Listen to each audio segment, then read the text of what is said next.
साथियों, आप सभी का स्वागत करते हैं हम अपने YouTube चैनल परफेक्ट नॉलेज पर, जहां हम आज सीखने जा रहे हैं मोनोपोलिस्टिक कंपटीशन के बारे में।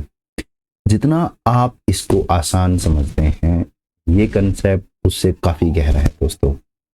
इस कंसेप्ट के बारे में सारी चीज़ें हम सीखेंगे, सारी चीज़ों को हम जानेंगे। चलिए आज की क्लास को हम शुरू करते हैं, जहाँ हम देखेंगे कि मोनोपोलिस्टिक कंपटीशन में क्या गहराइयाँ हैं, किन बातों को हमें पता होना चाहिए। आज की क्लास को शुरू करते हैं।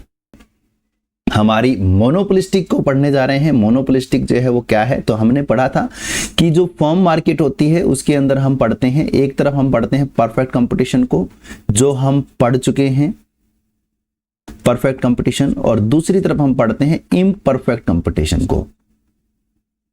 और ये इम्परफेक्ट कंपटीशन जब हम पढ़ते हैं तो इम्परफेक्ट कंपटीशन में एक हम पढ़ते हैं मोनोपोलिस्टिक और एक हम पढ़ते हैं ओलिगोपोली और एक हम पढ़ते हैं मोनोपोली। और इसी ओलिगोपोली में हम पढ़ते हैं एक जिसको हम बोलते हैं डुओपोली। तो ये मार्केट की जो स्ट्रक्चर है, इस मार्केट स्ट्रक्चर को हम आज जो है शुरू करने जा रहे हैं इम्परफेक्ट कंपटीशन को, यानी कि आप इसके मेजर रोल जिसको हम बोलते हैं मोनोपोलिस्टिक, उसको पढ़ने जा रहे हैं। तो आप यहां से क्लियर देख पा रहे हैं कि इम्परफेक्ट कंपटीशन जो है वो वाइड एरिया है, वाइड कवरेज देता है, जिसके अंदर आपकी मोनोपोलिस्टिक, ओलिगोपोली और मोनोपोली तीनों को शामिल किया जा रहा है। ये जो कंसेप्ट है वो दिया था 1933 के अंदर जॉन रॉबिन्सन जी ने, ठीक है ना, जॉन रॉबिन्सन ने दिया था, ये आपको ध्यान कर लेना है, ठीक है। एडवर्ड चैम्बरलिन ने भी जो है 1933 के अंदर ये कंसेप्ट दिया, जिसको हम जो है वो मोनोपोलिस्टिक बोलते हैं, ठीक है। चैम्बरलिन ने दिया है आपका, ये आपको ध्यान कर लेना है, चैम्बरलिन।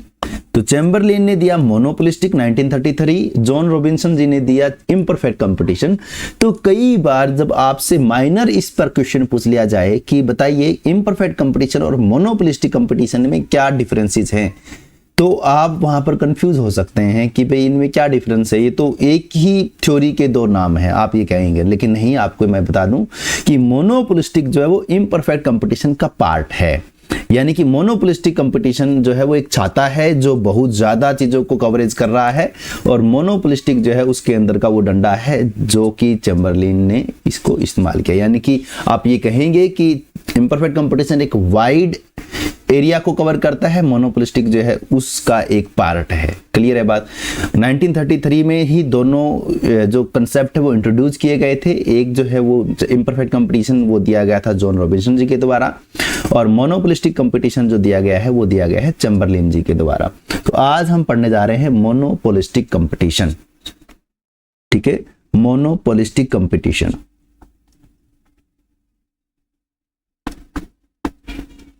तो मोनोपोलिस्टिक कंपटीशन की बात करते हैं तो आपने देखा कि ये दिया है आपका 1933 में चैम्बरलिन जी ने, ठीक है, चैम्बरलिन ने दिया। उन्होंने एक जो है वो पेपर पब्लिश किया, एक बुक जो है वो लिखी, the theory of monopolistic competition, the theory of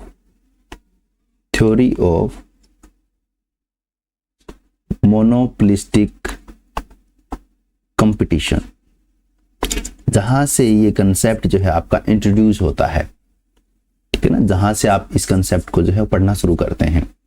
तो आपको पता है कि हम असल दुनिया के बाजारों को जब देखते हैं तो ना तो हमें वहां पूर्ण प्रतियोगिता देखने को मिलती है जहां पर सब कुछ एक जैसा सामान बेच रहे होते हैं, ऐसा आपको वहां देखने को नहीं मिलता। दूसरी तरफ ना ही आपको जो है वो शुद्ध एकाधिकार, प्योर मोनोपोली देखने को मिलती है जहां पर एक ही राजा हो। तो वहां पर आपको इन दोनों के बीच की जो असली दुनिया है, जिसे हम अपूर्ण प्रतियोगिता कहते हैं, जिसे हम जो है इम्परफेक्ट कंपटीशन कहते हैं, जिसे हम जो है मोनोपोलिस्टिक कंपटीशन कहते हैं, वो देखने को मिलता है। तो जब हम व्यवहारिक अपूर्ण प्रतियोगिता के व्यवहारिक रूप को देखते हैं या महत्वपूर्ण रूप को देखते हैं तो हम कहते हैं दैट इज मोनोपोलिस्टिक कंपटीशन, वो मोनोपोलिस्टिक कंपटीशन है। तो आइए आज हम इसी इतिहास, इसके जो कोर आइडिया है उसके ऊपर बात करते हैं, जहां हम ये देखेंगे कि जो मोनोपोलिस्टिक कंपटीशन है उसमें कौन कौन सी चीजों का ध्यान रखा जाता है और उसका जो कोर आइडिया है वो क्या है। ठीक है, तो आप यहां पर देखें कि जो मोनोपोलिस्टिक कंपटीशन है, इसको मोनोपोलिस्टिक कंपटीशन क्यों कहा गया, ठीक है ना, इसको मोनोपोलिस्टिक कंपटीशन क्यों कहा गया।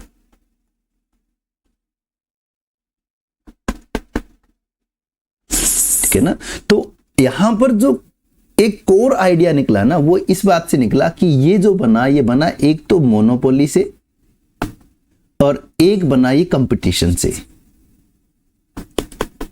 अब आप कहेंगे सर मोनोपोली यहां कहां आ गया, आप क्या बात कर रहे हैं, मोनोपोलिस्टिक कंपटीशन में मोनोपोली।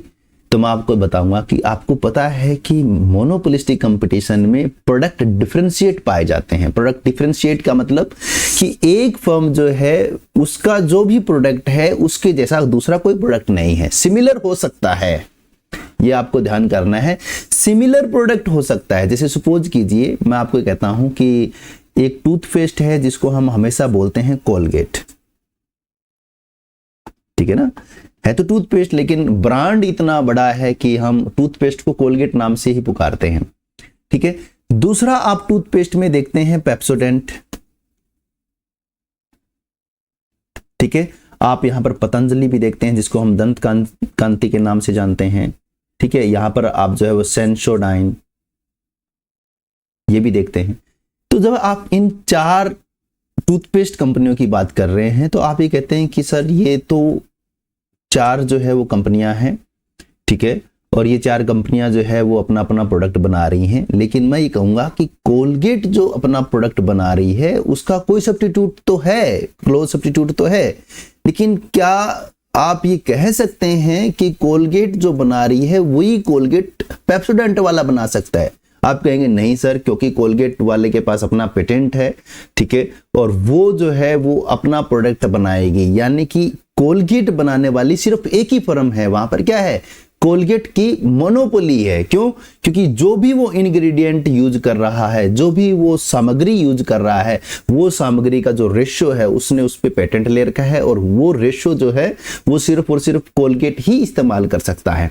तो उस रेशियो का जो काम है, उस रेशो से जो टूथपेस्ट बन रही है वो टूथपेस्ट सिर्फ और सिर्फ कौन बना सकता है, वो सिर्फ और सिर्फ कोलगेट कंपनी ही बना सकती है, क्योंकि उन्होंने उसका जो है पेटेंट ले रखा है, या मैं ये कहूं कि वो बना रहा है और उसके जैसा दूसरा कोई नहीं बना रहा है, क्योंकि दूसरा जो भी बना रहा है वो प्रोडक्ट डिफरेंशिएट कर रहा है, वो प्रोडक्ट दूसरा बना रहा है। जैसे आप परफेक्ट कंपटीशन की बात करते हैं तो आप ये देखते हैं कि एक फर्म जो है मान के चलिए कोई चीज का उत्पादन कर रही है, तो दूसरी फर्म जो है उसका सेम टू सेम उत्पादन कर रही है, same to same identical product जो है उसको बना रही है। लेकिन मोनोपोलिस्टिक में क्या आइडेंटिकल प्रोडक्ट बन रहे हैं? नहीं, प्रोडक्ट में डिफरेंशिएट पाया जाता है। तो यानी कि ये जो वस्तु बना रही है वो यही बना रही है। इसका मतलब जो ए फर्म अपना प्रोडक्ट जो बना रही है वो ए फर्म ही बना रही है, उस एक प्रोडक्ट के लिए बनाने वाली जो कंपनी है वो सिर्फ एक है, ठीक है। पतंजलि जो प्रोडक्ट दंत कांति बना रही है, उसका जो दंत कांति जो भी बना रही है दंत कांति, उसका जो बनाने वाली कंपनी है वो एक ही है, पतंजलि, ठीक है। तो सेम ऐसे ही पेप्सोडेंट आप देखेंगे तो वो भी जो भी प्रोडक्ट बना रही है वो एक ही बन रहा है।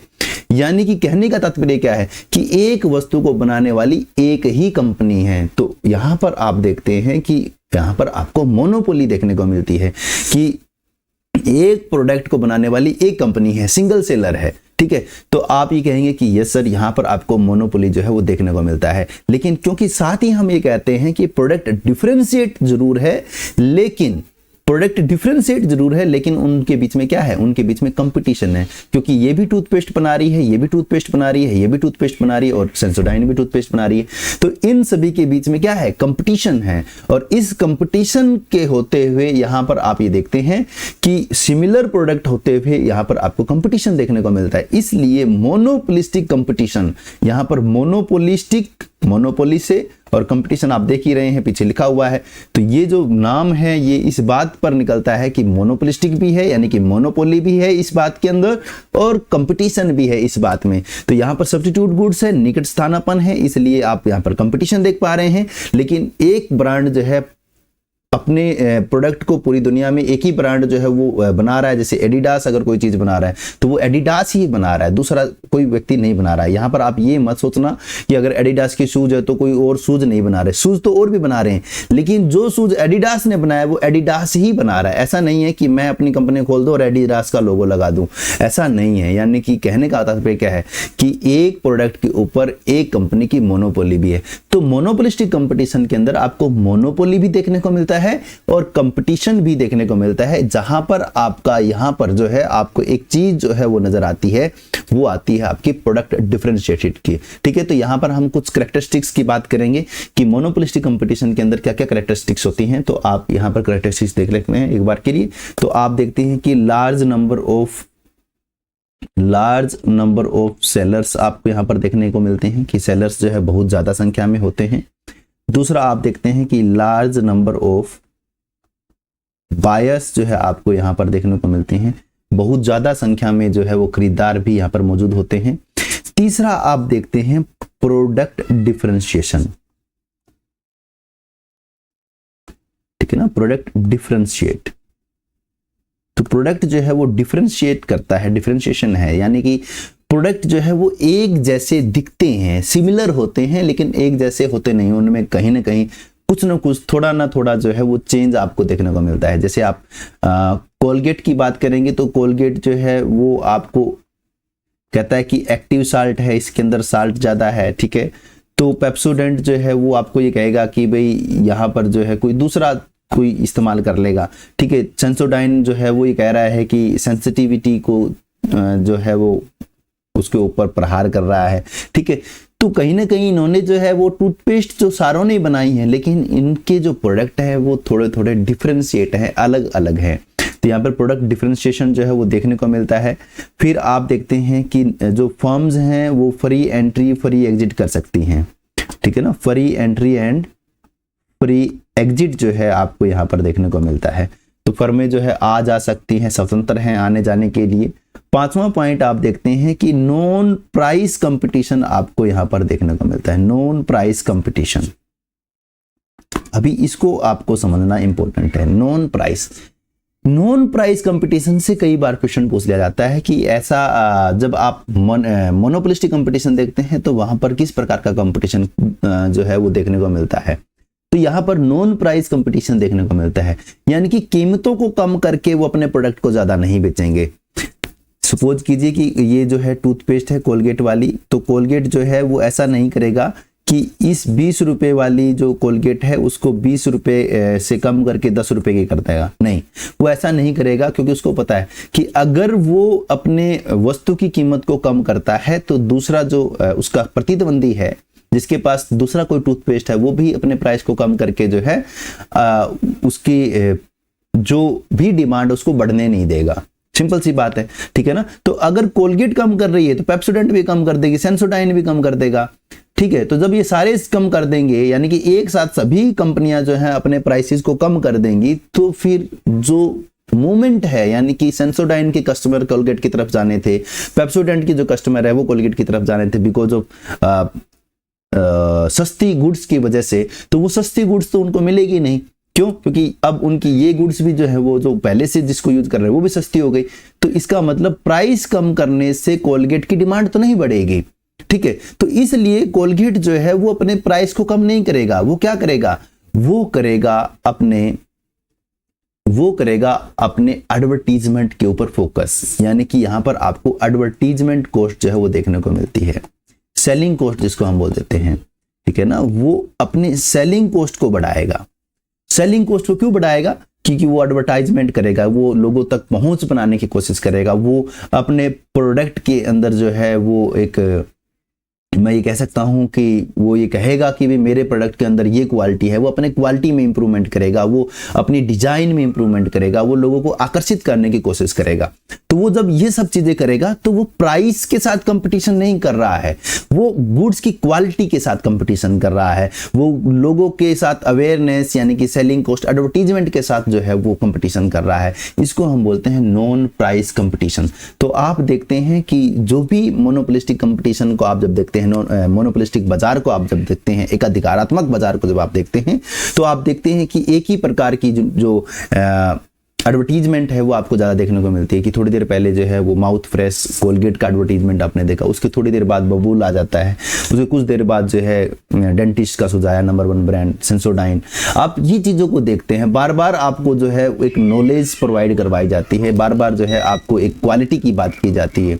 तो जब ये सारी चीज़ें जो है वो की जाती हैं तो आप ये देखते हैं कि वहाँ पर आप लोगों के साथ में प्राइस कंपटीशन नहीं हो रहा है, एडवर्टीजमेंट के ऊपर आपके साथ जो है नॉन प्राइस कंपटीशन आपको वहां देखने को मिलता है। तो यहाँ पर सेलिंग कॉस्ट जो है वो बढ़ जाती है, नॉन प्राइस कंपटीशन आपको होता है। तो अब हम जो है यहाँ पर देखेंगे कि कैसे जो है एक अर्थव्यवस्था के अंदर जब लॉन्ग रन और शॉर्ट रन की बात करते हैं तो मोनोपोलिस्टिक फर्में जो है वो अपने प्रोडक्शन को निर्धारित करती है और कैसे वो अपने प्रॉफिट को मैक्सिमाइज करती है और प्रॉफिट को मैक्सिमाइज करने की कोशिश करती है। उसके बाद हम पढ़ेंगे एक्सेस कैपेसिटी का सिद्धांत जो चैम्बरलेन ने दिया है, ठीक है। तो अभी हम देखते हैं कि लॉन्ग रन के अंदर हमने पढ़ा है कि लॉन्ग रन में जो भी फर्म होती है उसको नॉर्मल प्रॉफिट जो है वो मिलता है, यानी कि वो नॉर्मल प्रॉफिट अर्न करता है, ठीक है। तो आपको पता है कि यहाँ पर आप जब देखते हैं कि मोनोपोलिस्टिक है तो यहाँ पर आप देखेंगे कि एक सेकेंड में जो है थोड़ा सा, तो आप देखते हैं कि लॉन्ग रन के अंदर नॉर्मल प्रॉफिट कमाता है। तो यहाँ पर आपको पता है कि एक मोनोपोलिस्टिक कंपटीशन के अंदर आपका AR कर्व और आपका MR कर्व डाउनवर्ड स्लोप होते हैं, ठीक है। और जहां पर क्वांटिटी वहां डिसाइड की जाती है जहां पर MC और MR बराबर होते हैं और MC कट करता है MR को नीचे से। ये दो कंडीशन है जहां पर इक्विलिब्रियम क्वांटिटी जो है वो हम देखते हैं। यहां पर आपको पता है कि यहां हमने जो है ये MC को ड्रॉ कर लिया है और ये वो पॉइंट है जहां पर MC MR एक दूसरे के बराबर है और MC जो है MR को नीचे से कट कर रहा है। जब आप ये चीज देखते हैं तो आपको पता है कि ये आपकी जो है क्वांटिटी डिसाइड हो गई, ठीक है। इस क्वांटिटी के ऊपर आपको ये प्राइस मिलेगा क्योंकि आपको पता है कि AR जो है वही आपका प्राइस होता है, वही आपका डिमांड कर्व होता है, ठीक है। तो यहाँ पर आपको पता है कि ये कीमत आपको मिलेगी, ये कीमत आपको मिल रही है, ठीक है।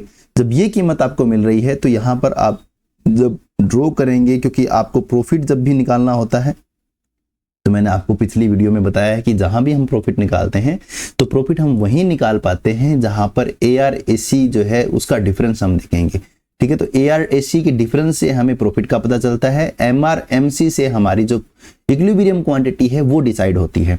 तो इक्विलिब्रियम क्वांटिटी डिसाइड होने के बाद हमने देखा कि यहाँ पर हमारा जो है AR/AC जो है वो एक दूसरे के बराबर हैं। AR/AC एक दूसरे के बराबर है, इसका मतलब क्या है कि नॉर्मल प्रॉफिट जो है हमें अर्न करने को मिलता है, नॉर्मल प्रॉफिट आपको मिल रहा है। लेकिन यही एक कंसेप्ट जो है वो देखने को मिलता है, क्या कि आप देख रहे हैं कि ये जो आप AC कर्व आपने ड्रॉ किया, इस AC कर्व के डाउनवर्ड स्लोप पे देखिए, ये डाउनवर्ड है यहाँ पर, और यहाँ पर आते ही जो है आपका कट हो रहा है ये वाला पॉइंट, ठीक है ना, जिसको मैं E पॉइंट लिख रहा हूं। आप ये देख पा रहे हैं कि ये जो है डाउनवर्ड AC के इस पॉइंट पर आप जो इस E पॉइंट को देख पा रहे हैं। लेकिन मिनिमम कहाँ है, मिनिमम AC का तो यह है। तो जब हम परफेक्ट कंपटीशन में देखते हैं तो परफेक्ट कंपटीशन में हमने क्या कहा कि परफेक्ट कंपटीशन में हमने कहा कि आप जो है AC के मिनिमम पॉइंट पर प्रोडक्शन कर रहे होते हैं।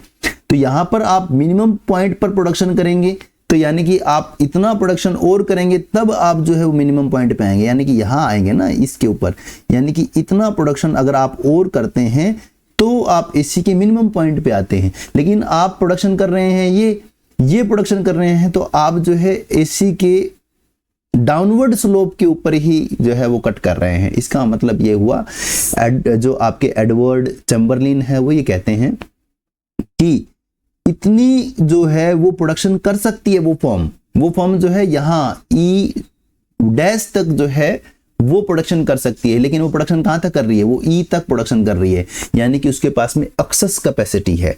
यहाँ पर जो कंसेप्ट निकल के आता है वो आता है आपका एक्सेस कैपेसिटी का, ठीक है ना, एक्सेस कैपेसिटी है।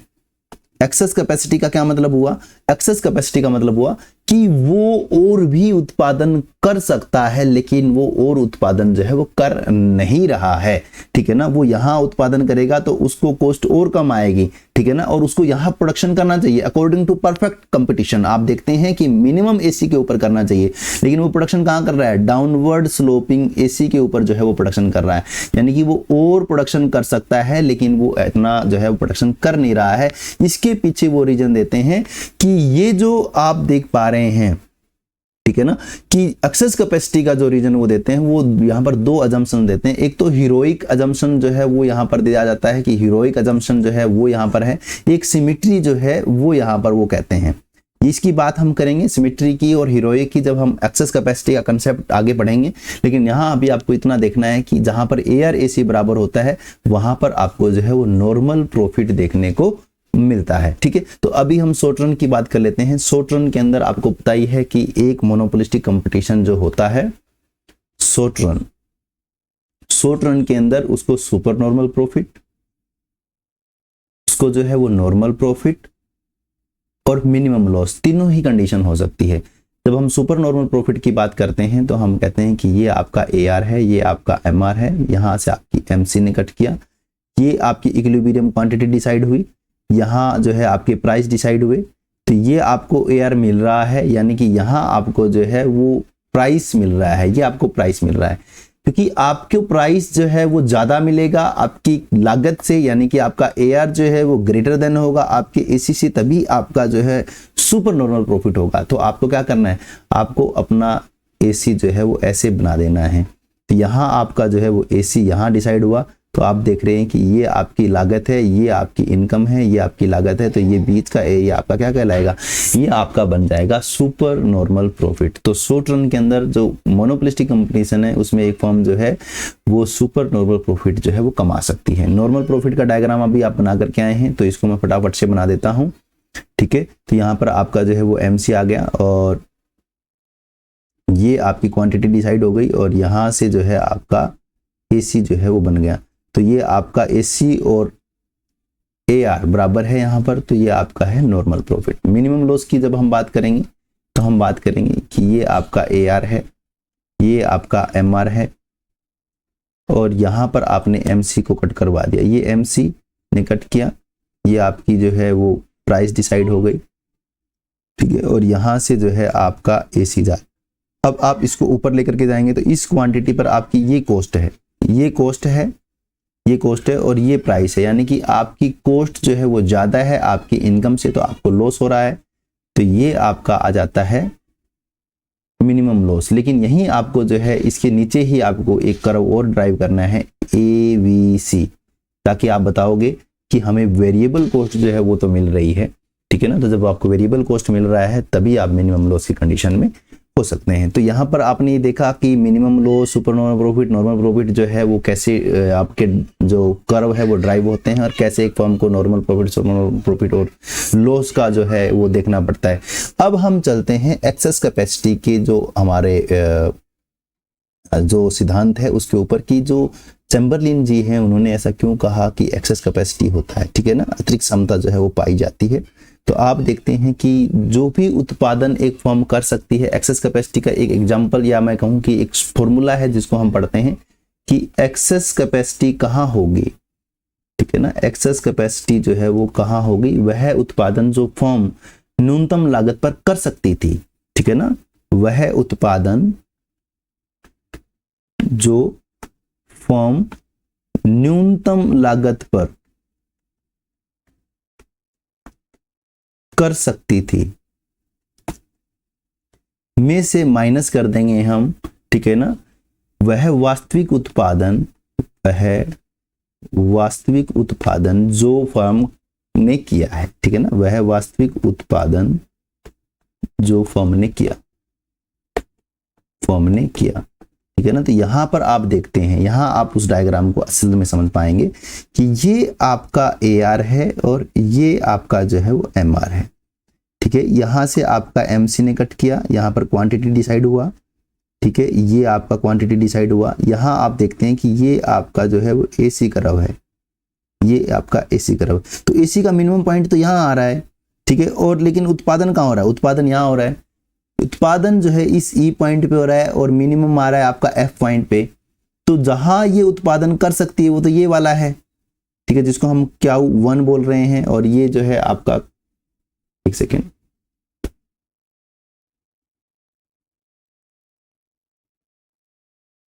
ठीक है, तो ये जो है आपका वो है Q0। तो ये Q0 से Q1 ये आपकी क्या है, ये आपकी है एक्सेस कैपेसिटी, यानी कि इतना वो उत्पादन कर सकती है लेकिन वो कर नहीं रही है, ठीक है ना।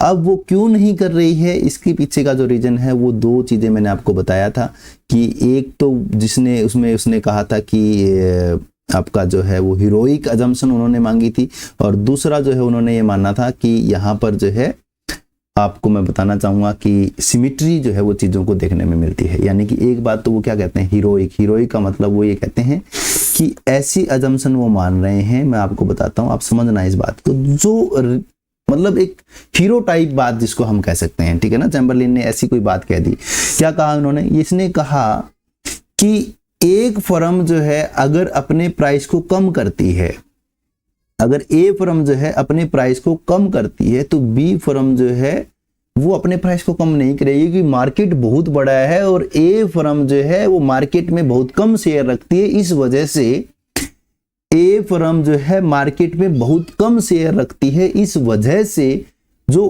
और अदर फर्में हैं वो अपने प्राइस को कम नहीं करेंगी। क्या अजम्पशन ली उन्होंने ये कहा कि अगर ए फर्म जो है अपने प्राइस को कम कर देती है तो और जो भी फर्में हैं वो अपने प्राइस को कम नहीं करेंगी, क्योंकि मार्केट जो बहुत बड़ा है और ए जो है उस मार्केट में बहुत कम शेयर रखती है। इस वजह से ए के कम करने से, प्राइस के कम करने से दूसरों पर ज्यादा प्रभाव नहीं पड़ेगा।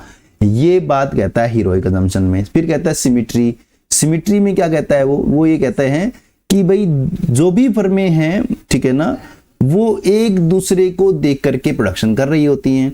तो यहां पर जो ये दोनों उन्होंने अजम्पशंस दिए ना वो एक दूसरे के विपरीत दे दी, ठीक है ना। यहां पर आप देखो कि एक तो कह रहा है कि वो एक दूसरे को देख करके कर रही हैं, ठीक है, सिमिलरिटी है उनके अंदर। दूसरा वो कह रहा है कि ए फर्म जो है अगर वो प्राइस को कम कर देगी तो अदर फर्में जो है वो अपने प्राइस को कम नहीं करेगी।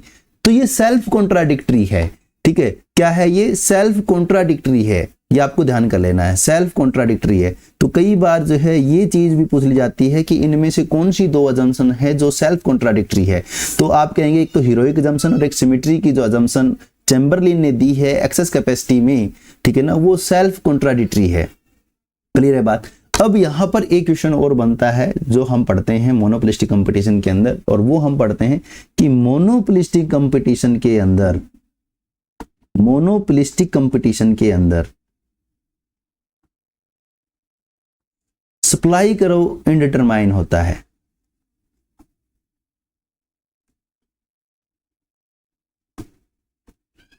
इनडिटरमाइन का मतलब होता है अनिश्चित, यानी कि आपको मोनोपोलिस्टिक कंपटीशन के अंदर सप्लाई करो देखने को नहीं मिलता, ना आपको मोनोपोली में देखने को मिलता, लेकिन जब हम मोनोपोली पढ़ेंगे तब हम उसके बारे में डिस्कस करेंगे। अभी हम मोनोपोलिस्टिक कंपटीशन की बात कर लेते हैं।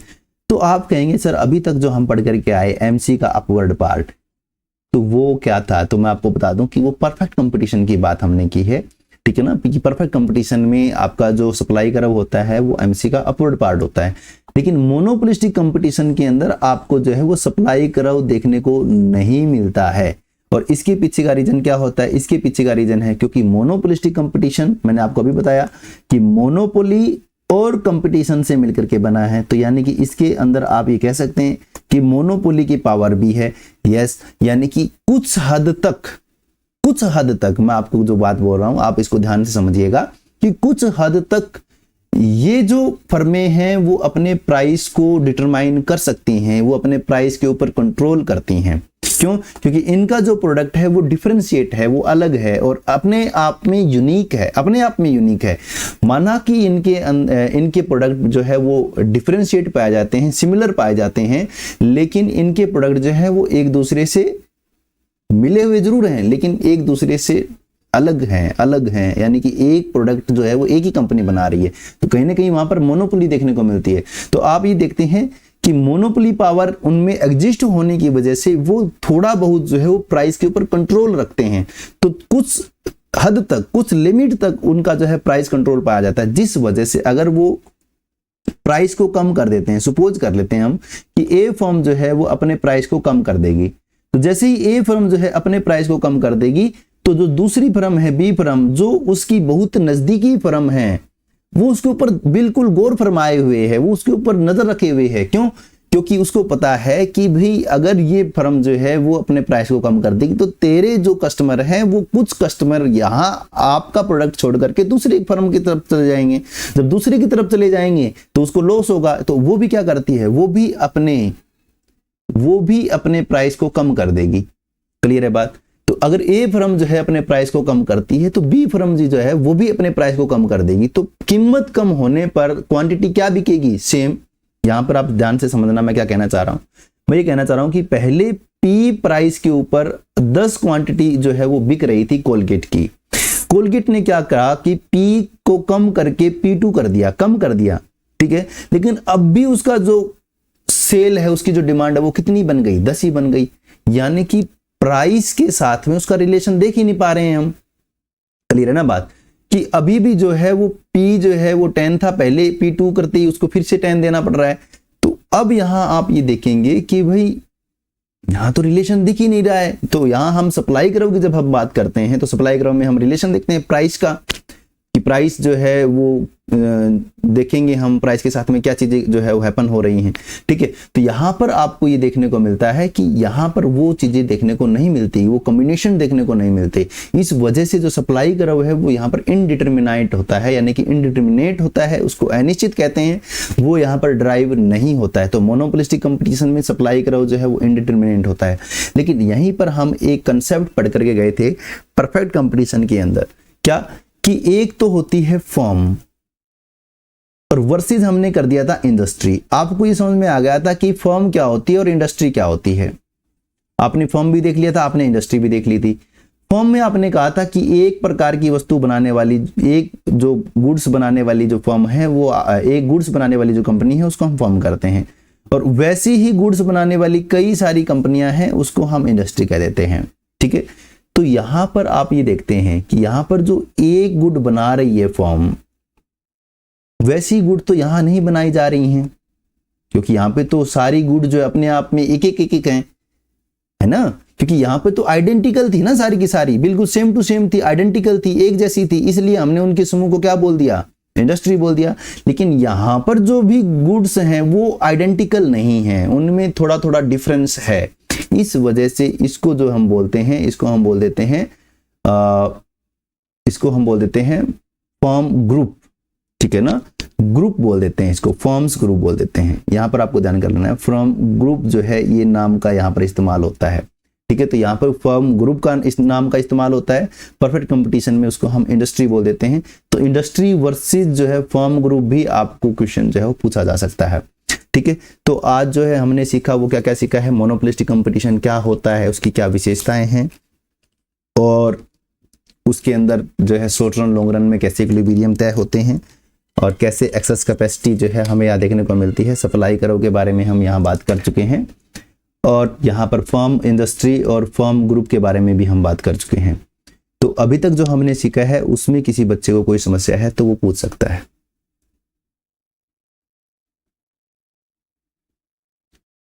तो आज के लिए बस इतना ही दोस्तों, मिलते हैं नेक्स्ट वीडियो में। तब तक के लिए जुड़े रहिए परफेक्ट नॉलेज से। जिन भी मेरे दोस्त जो है नए हैं वो उनसे एक रिक्वेस्ट करता हूं कि लाइक कीजिए, शेयर कीजिए, और जो रेड बटन है सब्सक्राइब का, प्लीज़ सब्सक्राइब जरूर कर लीजिए।